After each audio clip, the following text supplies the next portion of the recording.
老公骗我婆婆生病，拿走了我的30万手术费。后来我才知道，他拿着这笔钱给小青梅苏小小报了名媛培训班。我怒不可遏地找他要说法，他却觉得我小题大做。小小就是追求上进，报个名媛班，你至于吗？就那点钱，我会还你的，真小气。可转头我就看到苏小小在朋友圈晒出名牌包，叶哥哥说了，我永远是他的小公主。我下面评论：你男人只喜欢别人的，花的钱都是我的。老公怒不可遏地打来电话，让我删除评论。我反手拨打了报警电话，我要报警，有人偷了我的30万。大家好，开始今天的分享之前，希望你能给人间烟火点个订阅，我将会分享更多优质的内容。老公叶硕突然冲回家里，着急忙慌地问我要钱。老婆，快把你的30万存款拿出来，咱妈病了急用钱。看他着急的样子，我拿出了自己的假肢手术费让他应急，在家里坐立不安地等着。傍晚他终于回来了，我想问问她婆婆现在好点没，没想到却听到她的青梅苏小小给她打电话：叶哥，你真好。一出手，我报上了学费30万的报名原班，姐姐会不会生气啊？老公语气不屑：放心，她不会知道的。我的怒气直直天灵盖，抢过她的手机砸到地上。叶硕突然冲我发火：小小就是追求上进，报个名媛班，你至于吗？就那点钱，我会还你的，真小气。看着他愤怒的表情，心里阵阵酸楚。叶硕说完以后，直接摔门离开了。看着他离开的背影，眼泪猝不及防地流了下来，试图想去追他问个究竟，但是我坐着轮椅实在是不方便，只好在家里等他回来。这天晚上，他一夜未归，之前从来没有这样的情况。自从我出车祸以后，就变成了一个残废，生活起居必须有人在身边。这些年，他不论是多晚下班，总会回家，因为他怕我一个人在家会出什么危险。可是从什么时候开始变了呢？好像是苏小小出现以后，他不仅回家的越来越晚，现在索性连家都不回了。坐在轮椅上等了一晚上，他都没有回来，直到天快亮了，他终于提着早点回来了。看到我的黑眼圈，他用手揉了揉我的头发，然后把我推到餐桌前。早点是小笼包，我很喜欢吃，但是他总说这个不健康，很少让我吃。我刚夹起一个包子，他犹犹豫豫地开口了：小小说那个名媛班里要求他们买个爱马仕，你这边还有没有钱啊？能不能？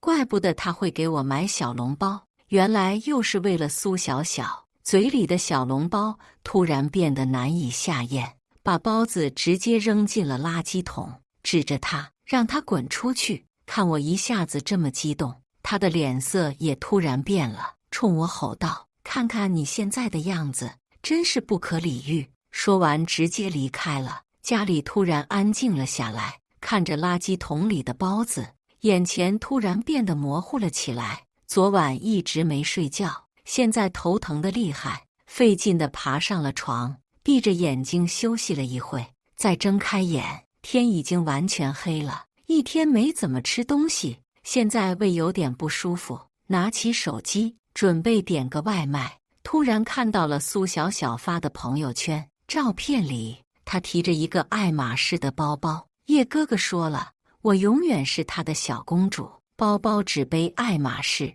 衣服只穿迪奥，攒了好久的手术费，现在却被苏小小买了名牌包，苦笑一声，在下面评论：你男人只喜欢别人的，花的钱都是我的。发完评论以后，我直接关了手机，忍着胃疼，把自己蒙在了被子里。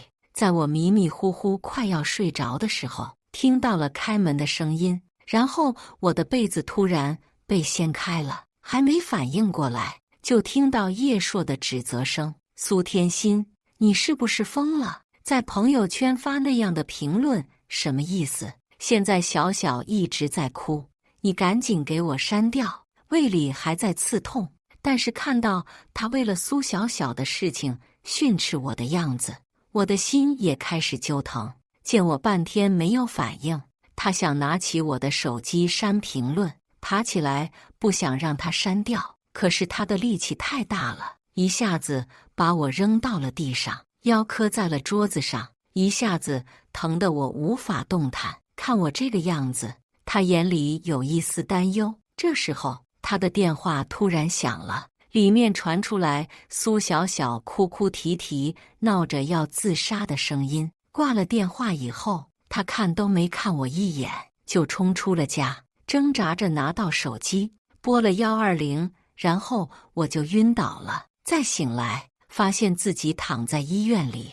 刚才模糊听到护士给叶硕打电话的声音，他说没时间来看我，死死咬住嘴唇，不想让眼泪掉下来，但是嘴被我咬出了血，还是控制不住自己的眼泪。不一会，有人过来了，你这不是好好的吗？苏天心，你总耍这种手段，有意思吗？叶硕站在我床头，不屑地看着我，听到他的声音，睁开红红的眼睛看着他。本以为听到他这样说，我心里肯定还会难过，可能是这些天已经习惯了他的态度，现在听到他的嘲讽，竟然没有那么难过了。叶硕，你没事就滚吧，我没求着你来看我。听了我的话，他的脸一下就黑了，然后扔下一句有本事再也别找他，就离开了。这几天他再也没来过，花钱在医院找了一个护工，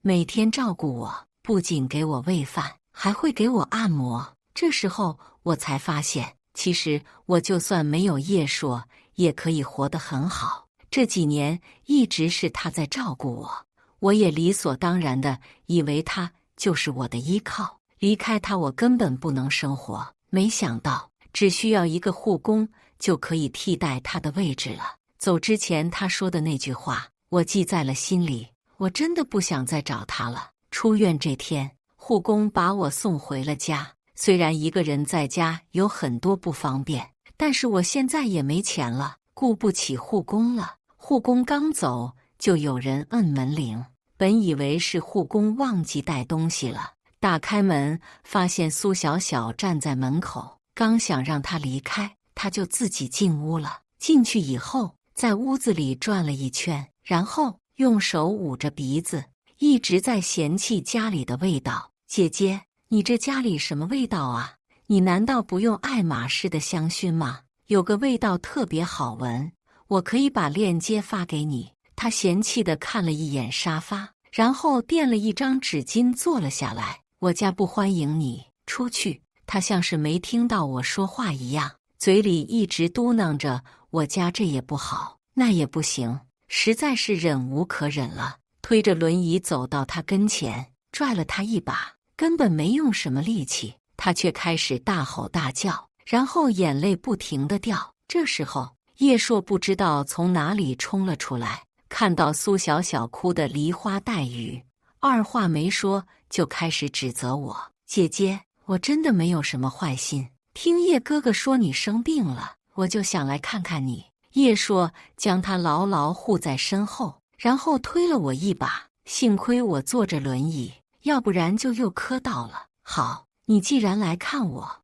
也不能空着手来吧？你知道你买这些的钱哪来的吗？都是我的钱，还给我。苏小小一下子慌了，然后突然晕了过去。叶硕瞪了我一眼，着急地抱着苏小小走了。后面几天叶硕都没有回家，现在的我已经可以自己照顾自己了，虽然有时候还是会弄得一片狼藉，但是我发现原来我自己不用靠着任何人也可以。电脑里收到了一封邮件，是国外的一个医疗机构发来的。之前他们在全世界找残障人士，说会提供帮助。当时我抱着一丝希望报名了，可是已经过了很久都没有回信，我都快放弃了。没成想，我竟然被选中了。邮件里说，他们那边有一种还没有上市的义肢，问我愿不愿意做第一批试用者，所有的费用他们公司都会承担。如果放在以前，我可能会因为叶硕有一丝犹豫，可是现在我毫不犹豫地答应了。机票的定在了下周。这几天我开始收拾东西，家里的东西不多，这些年因为我的腿都花了不少钱，所以其他的东西我一律不买。翻箱子的时候发现了一个小熊玩偶，这是叶硕送给我的。那天我很不开心，他买了这个送给我，这是他唯一送给我的礼物，我特别宝贝。收拾好东西以后，发现箱子里实在没有地方放玩偶了，索性直接丢进了垃圾桶。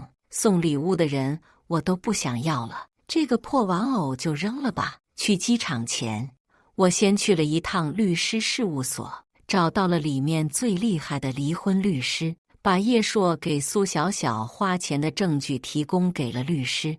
我要求叶硕净身出户，还要求苏小小把我的钱都还回来。律师听了我的诉求，然后看了我搜集的证据，犹豫了半天，说他会尽全力。不一会，他把拟好的离婚协议书给我看了看，翻了一下，都符合我的要求。然后我就打车去了机场。上飞机的时候，叶硕不停地给我打电话，想必他已经收到了律师发给他的离婚协议书。电话响了好久，终于我接了起来，叫嚷的声音从电话里传了出来，把电话扔在一边，然后看着窗外的风景。终于他说累了，我拿起电话，我们离婚吧。说完以后，我直接把手机关机了，看着天上的白云蓝天，心里突然感觉有一种自由的感觉。飞了10几个小时，终于到了目的地。刚下飞机就碰到了来接我的工作人员，他们为了我还学了几句中国话，听了以后我感觉很亲切。到医院，他们就给我安排了各种检查。等待出结果的这几天，他们甚至给我安排了人带我出去转。这是我第一次出国来这么远的地方，对这里的一切都感觉很好奇。其实我自从出车祸以后就很少出门了。叶硕每天工作很忙，休息以后他也不愿意出门。这几年，我每次只能在窗口看着外面的树由绿变黄。这次有专人陪着我玩，去了公园，还有博物馆，真的是我这么多年以来最开心的一天。检查结果出来了，一切指标都正常，可以手术。手术前2天，医生就让我躺在床上了，做最后的几项检查，然后制定手术方案。这天，我终于见到了我的主治医生秦小白，没想到他也是个中国人。其实这几天听着医生一直说着英文，虽然他们对我都很温柔，但是心里还是我有些忐忑。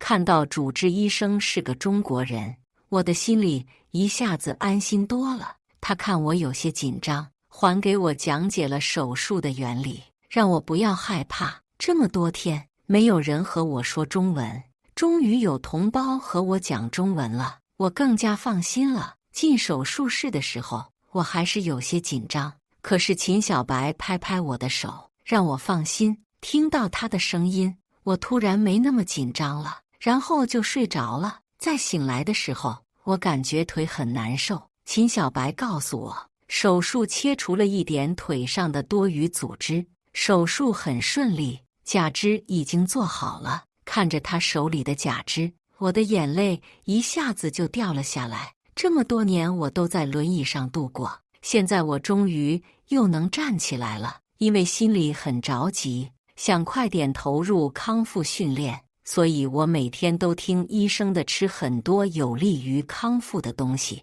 就盼着能赶紧站起来。这天，秦小白终于同意我可以开始康复训练了。戴假肢的时候，简直要疼得晕过去，还没站起来，我都已经疼得不行。但是为了我这么久的坚持，我还是咬牙站了起来，看着他们为我鼓掌，眼泪又不自觉地流了下来。这么多年，我为了这双腿流了很多眼泪，只有这一次是开心的泪。这几天，我都在康复中心不断地练习，虽然我现在只能站一会，但是已经是很大的进步了。好久没有站起来过了，现在每天能站起来一会，都让我特别满足。秦小白为了鼓励我，他说只要我能站起来超过5分钟，就带我出去吃中国菜。听到这个，我的眼睛一下子亮了。转眼来，这里已经快1个月了，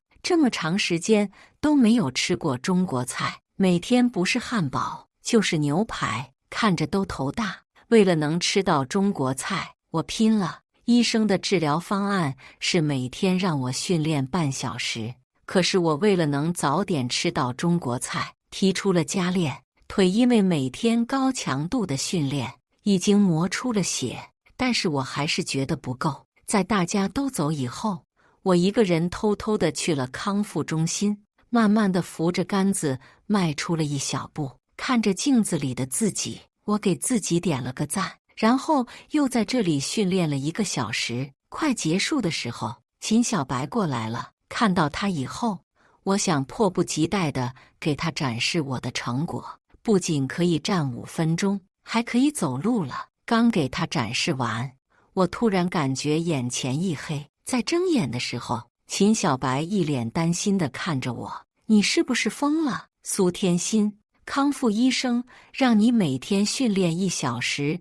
就是极限了，你还偷偷练，你看看你的腿，还想不想要了？”这时候我才反应过来，我的腿有点疼，可是我并不在乎，拽着他问：“我赢了，是不是可以出去吃中国菜了？”他看我这样，有点哭笑不得。秦小白果然没有骗我，第2天就带我去了一家当地的中国饭馆。一看到菜单，我先点了好几个麻辣的菜，没想到他直接给我全部取消了，点了几个清粥小菜。我鄙夷地看了他一眼：“你现在腿还在出血，辣的你就别想了，这些味道也很不错，你尝尝。”抱着将信将疑的态度喝了口粥，果然很好吃。虽然我平常不爱喝粥，可是这里的粥特别鲜，青菜都炒得特别好吃。我足足喝了2大碗粥，最后感觉完全已经吃不下了，才停手。秦小白看我吃得这么开心，笑了一下，因为我做的手术全程都是免费的。医院为了推广他们的假肢，决定把我康复的样子做成宣传片。这天一进康复中心，有好几个摄像机对着我，一开始还不太习惯，可是训练起来就忘了他们的存在。又过去了1个月，这1个月我简直是突飞猛进。现在我站半小时不是问题，还可以慢慢地走了。这天，康复师放开了我的手，让我一个人在公园里散步。一开始没有了别人的支撑，整个人都颤颤巍巍的。很快我就习惯了，终于我可以一个人不用依赖任何东西站起来了。摄像赶紧把这个场景拍了下来。过了2天，护士突然给我看了一个视频，是他们拍我做康复的视频，确实剪得很好，看起来特别感动。护士和我说，我现在火了，好多人看到了我的视频，决定来这里做手术，戴公司的假肢。听到这个消息，我心里很开心。这些天因为视频的爆火，公司又多增加了几个摄像机来跟拍我，还增加了好多个采访。每天我不是在训练，就是在做采访。医院甚至专门给我开了一个账号，让我记录康复生活。本以为就是随便放几个日常小视频，但是大家竟然特别喜欢，粉丝量突飞猛进的增长。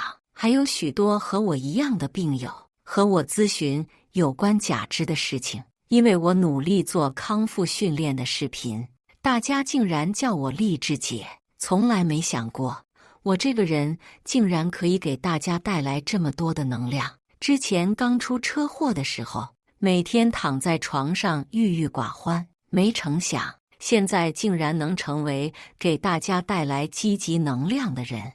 为了能给大家带来力量，我更加努力的训练。粉丝们看我这样，也都又对生活燃起了信心。这天训练完以后，秦小白说，为了庆祝我的粉丝破10万，他要请我吃饭。刚出医院，就在门口看到了一个熟悉的人。从看到他以后，我的心情突然间变得很不好，一顿饭都吃得心不在焉的。秦小白以为是我训练累了，也没再问。本以为我回去以后，那个人应该就不在了，没想到刚下车他就冲了过来。叶硕看到我和秦小白在一起，一把拉过我。他是谁？我说呢，你非要和我离婚。原来外面有小白脸了，不想理他，打算直接回去。可是秦小白好像比我还要激动，直接上去给了叶硕一拳。你少在这里胡言乱语，我是天心的医生，你少胡说。叶硕根本不听秦小白的解释，两个人一下子厮打起来，在旁边看着他们打得激烈，没办法，只能报了警。警察来的时候，两个人还抱在一起，甚至脸上都挂了彩。我们3人被带到警察做笔录了，得知是叶硕寻衅滋事在先，警察决定让我们先回去。我扶着秦小白离开的时候，叶硕一直在后面叫我的名字，可是我头也不回地离开了。回医院的车里，我们2个都没有开口，回去直接从护士那里要了医药箱，准备给秦小白处理伤口。嘴角的伤口很深，血流了不少。给他处理伤口的时候，问他疼不疼，他咬着牙说不疼。最后狠狠地用棉签摁了一下伤口，看他龇牙咧嘴的样子，我说他活该，这是我的事情，你根本不用搭理他的。你看看你的伤口，明天别人问怎么办？他拿起镜子照了照，以前我就觉得自己太娘了，现在多了伤口，是不是 man 了不少？看着他一脸臭屁的样子，冲他翻了个白眼。回病房以后根本睡不着，来这里的几个月早就已经忘了还有叶硕这个人，每天都在不停的康复训练，看着自己一天比一天进步，光想着开心了，却忘了还有一个大麻烦没处理。这几天我的睡眠都不好，每天盯着大黑眼圈训练的时候一直犯困。康复医生看我状态不好，只能回去休息了。秦小白知道我没有训练以后，来病房看我，剥了一个橘子放在我手里。你怎么了？之前从来没有断过训练啊。把玩着手里的橘子，我也不知道自己是怎么了，好像是知道叶硕来以后，我感觉自己整个人又都变得不太对劲，做什么都没有精神，甚至心情也很烦躁。看我半天都不说话，他把我拉了起来，然后把我带上了车。一路上他都不说要去哪里，我也默默地看着窗外的景色。开了1个小时，终于到了一个地方，下车吧。跟着他下了车，原来他带我来了一座山上。这段时间虽然我已经可以不依靠别人走一会了，但是还没有走过这种路。眼看着他一个人走进了山里，我只能咬咬牙跟上。刚进到山里，我有一种眼前一亮的感觉。虽然医院的环境也很不错，可是这里也太漂亮了，就像是一个公主住的森林一样。不仅有很多漂亮的花草，还有好多小动物。不知不觉地爬了好久，没一会，终于看到了秦小白。他冲我招手，让我过去。原来已经到顶了。你是不是也没想到自己能爬山啊？可是你看看脚下的风景，这是你自己爬上来的，很棒。听到他肯定的鼓励，看着山下的风景，突然豁然开朗。这段时间，我的忧郁情绪全部都不见了。其实我也不明白自己为什么会变成这样，好像只要看到叶硕，之前那些灰色记忆都会想起来了。他的每一个嫌弃我的表情，还有骂我的样子都历历在目。可是明明我现在做的还不错，为什么非要在乎他的态度呢？看着秦小白不停鼓励我的样子，我突然想通了。为了感谢他开导我，我决定给他露一手。路上经过了中国超市，停下来买了些东西，然后开车回去了他家。做饭的时候，他就静静地在客厅等着我，没有任何评论，给了我很多信心。之前在家里给叶硕做饭的时候，他总是不停地指挥我，然后我一紧张就会做得一塌糊涂。现在我按部就班地做着饭，没多久就做了3菜1汤出来，把筷子递给他。他吃第1口的时候，我非常紧张。这时我时隔好久做的饭，不知道手艺有没有退步。看着他大口吃的样子，还不停地夸我做的饭好吃，心终于回到了肚子里。这顿饭吃完以后，本想洗碗以后再走的，但是他说已经很晚了，还是要把我送回去。刚下楼准备坐车，竟然碰到了叶硕，怕他们又打起来，赶紧上了车。车开了以后，看到叶硕跟在后面跑着，还时不时喊着我的名字。秦小白一踩油门，终于又甩开了他。送到医院以后，他就回去了。刚准备进医院，叶硕竟然又出现了。你到底想干嘛？跟了我这么久。我终于生气了，质问他。他看了看我的腿，然后一脸兴奋。你现在走路竟然这么顺畅，既然你手术也做好了，你就和我回去吧。甩开他的手，准备回去，可是他却一把扛起我，把我抱到了一边。你到底怎么回事？你知道我找了你多久吗？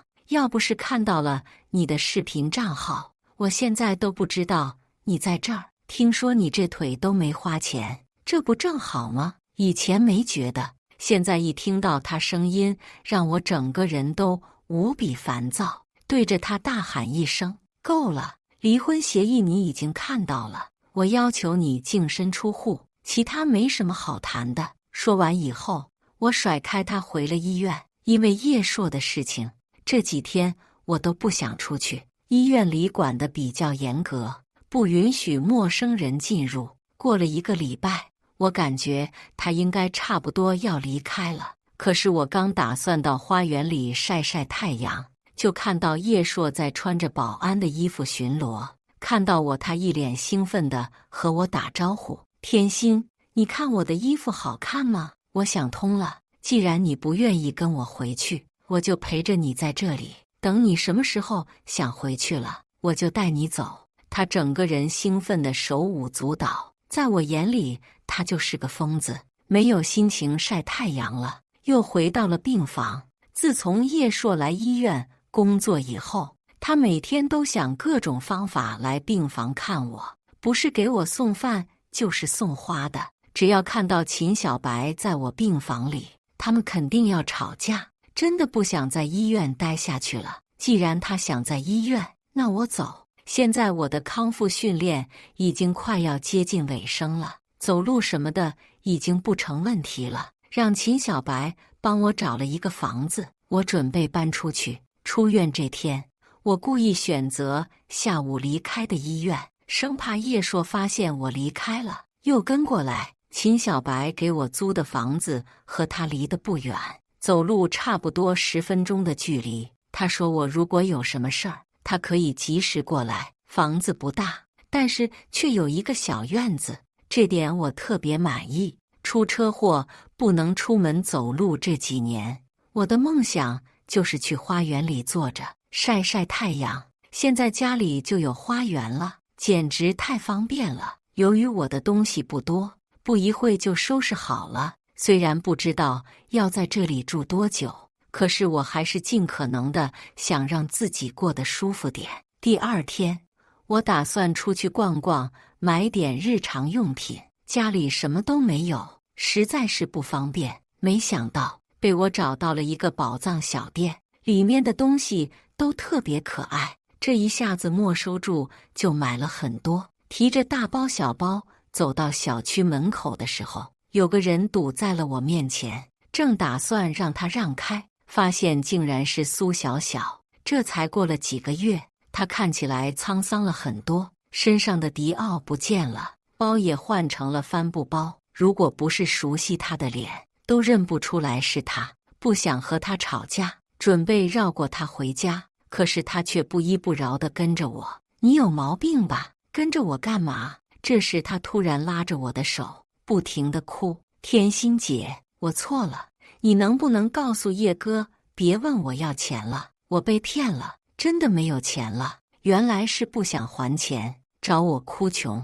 他以为和我装装可怜，就能把账一笔勾销。拿我钱的人是叶硕，他问你怎么要我不管，你们的事情自己解决，少来烦我。说完提起东西打算回家，这时他突然抱着我的假肢，我的上半身一下子没了支撑，狠狠地摔倒了，下巴磕在了地上，流了很多血。苏小小看我受伤了，害怕地跑走了，尝试着动了一下，发现根本动不了，只好给秦小白打了个电话，他很快就来了。看到我这个样子，赶紧把我背起来去了医院。医生说伤口不深，但是需要缝5针。缝好以后，秦小白带我回家了。谢谢你啊，要不是你及时赶到，我可能还在地上躺着呢。平时我和他也经常开玩笑，可是今天他都没理我，一路上都很安静，不管我说什么，他都紧锁着眉头。把我送回家以后，我还没和他说再见，他就一脚油门回家了。这几天因为下巴受伤，我的活动就仅限于在花园里走走。刚在花园里坐了会，就看到叶硕火急火燎地跑了过来，一看到我就检查我的伤口，还要拉着我去医院。叶硕，你有完没完？我的伤不就是拜你所赐？要不是你问苏小小要钱，他能过来找我吗？听完我的话，他看我的眼神里充满了抱歉。对不起，天心，我知道你不想让我把钱借给他，所以我想问他把钱要回来。我做这一切都是为了你啊！不可置信地抬头看着他，如果不是我一说话下巴扯得疼痛，我甚至以为他在说梦话。他这个人就是这样，之前只要做了一点错事，最后都会把责任推给别人。没想到过了这么久还是这样。真不知道当初我是怎么跟他过了这么久，你真的不可理喻。说完，我打算起身回家，因为我腿脚不方便，走不快。他先我一步走进了屋子里，指着门让他出去，可是他却像听不到一样，在屋子里转悠。一气之下，拿着拖把把他赶到了门口，但是他还是不肯离开。拖把挥了2下，没想到打中了他的头。看着他抱着头在不停地喊疼，我没有犹豫，直接关上了门。他不停地在门口敲门，说自己头疼得要命。放在以前，或许这招有用，可是现在我选择戴上耳机。一个电影放完了，外面的声音也没了。自从被我大头以后，好几天叶硕都没过来，这样挺好的，省得我心烦。这几天每天早上起来浇花，早上在院子里坐会，相当的惬意。突然发现好久没见到秦小白了，晚上我做了个蛋糕给他送过去，感谢一下他上次送我去医院。在他门口摁了半天门铃，可是都没人出来，在门口坐着等了一会，没想到竟然睡着了。突然感觉身上一暖，抬头一看，秦小白回来了，把蛋糕端给他，然后想约他周末去爬山。自从上次爬山以后，我发现自己喜欢上了这项运动。他看着蛋糕，眼里有种不知名的东西。既然要去爬山，现在去吧。还没等我反应过来，他把我推上了车。等我反应过来，车已经启动了。一路上问他去哪儿，他一个字也不说。最后快到的时候，我已经有些困了。下车一看，周围漆黑一片，吓得我差点把蛋糕摔掉了。秦小白一手接过了蛋糕，一手拉着我。我因为害怕，死死拽着他的袖子。他对这里好像特别熟悉，一路上都走得飞快，好几次我的假肢都跟不上，差点绊倒自己。终于到了山顶，他看了眼时间，然后拿出打火机点燃了蜡烛。这时候我终于反应过来了，今天是他生日，怪不得他刚才那样看我。可是我只是凑巧做了一个蛋糕而已，刚打算开口解释，却听到了他说谢谢。我是第一个记得他生日的人，看到他眼里满满的感动，我的话咽了回去，在山顶吹着风吃了蛋糕。然后他从包里掏出了一个帐篷，很快就搭起来了。来都来了，再过几个小时就可以看日出了。山顶的日出，我有些心动。每次刷视频，看到大家发的日出的视频，我都很羡慕。在帐篷里睡了一夜，早上感觉到一丝亮光，从帐篷里探出头一看，太阳出来了，赶快把秦小白拍起来。太阳刚刚升起来，整个大地都被笼罩成了金色的，实在是太美了。终于完成了我的一个梦想。下山回家以后，刚下车就看到叶硕蹲在我家门口，害怕他们见面又打起来，赶紧让秦小白先走。没想到叶硕竟然一脸冷静地说想找我好好聊聊，找了一个咖啡厅。可是过了半天他还是不开口。离婚协议你刚想问他对离婚协议的想法，他终于开口了。天心，今天你从那个男人车上下来的时候笑了，这么多年我第一次见你这个样子，你和他是不是？如果是也没关系的，我可以原谅你。我们回国，我还像以前一样照顾你。他越说越激动，最后咖啡杯掉在了地上，砰的一声，让他激动的情绪稍微平复了一些。你觉得我们还能回到以前吗？我和秦小白，我们没有越轨，可是你和苏小小，不用我说吧。这时他的头低了下去。我继续说道，你这么多天反思过自己的问题吗？你拿着我攒了好久的钱去给苏小小买包，甚至我在医院还说我都是装的。那段时间我在想，你怎么变成了这样？后来我想通了，既然你变了，我也需要改变了。现在的我不需要你再照顾我了，我自己可以照顾自己，而且我很喜欢现在的样子。说完以后，我起身离开了。回家以后，总觉得心里不太舒服，生怕因为我说的话，叶硕又去找秦小白的麻烦。可是这几天都很安静，终于有一通电话打破了这种氛围。挂了电话以后，我直接订了回国的机票。拉着箱子出门的时候，碰巧遇到了秦小白。他看到我拉着箱子，问我去哪里，他可以送我。知道我去机场以后，他虽然有点难过，但是还是把我送到了。下飞机以后，我马不停蹄地打车去了民政局。叶硕给我打电话，同意离婚。这段残破不堪的婚姻终于可以结束了。我到的时候，看到叶硕已经来了，看到我这么急匆匆的样子，他露出一丝苦笑。办理离婚手续的速度特别快，我们进去半小时以后，出来已经是陌生人了。他同意净身出户，最后说了一句再见。我们从此以后彻底没关系了。既然这次回来了，我打算待一段时间再回去。这几年都没有好好的在这座城市转转，每天关在家里，没想到变化竟然如此之大。这天吃完饭，在一个公园晒晒太阳，刚晒了5分钟，突然感觉眼前被人挡住了。一睁眼发现秦小白竟然站在我面前，还没等我反应过来，他着急地说：“我知道自己很唐突，但是你那天走以后，我感觉自己每天都无精打采的。我知道你还没离婚，但是我可以等。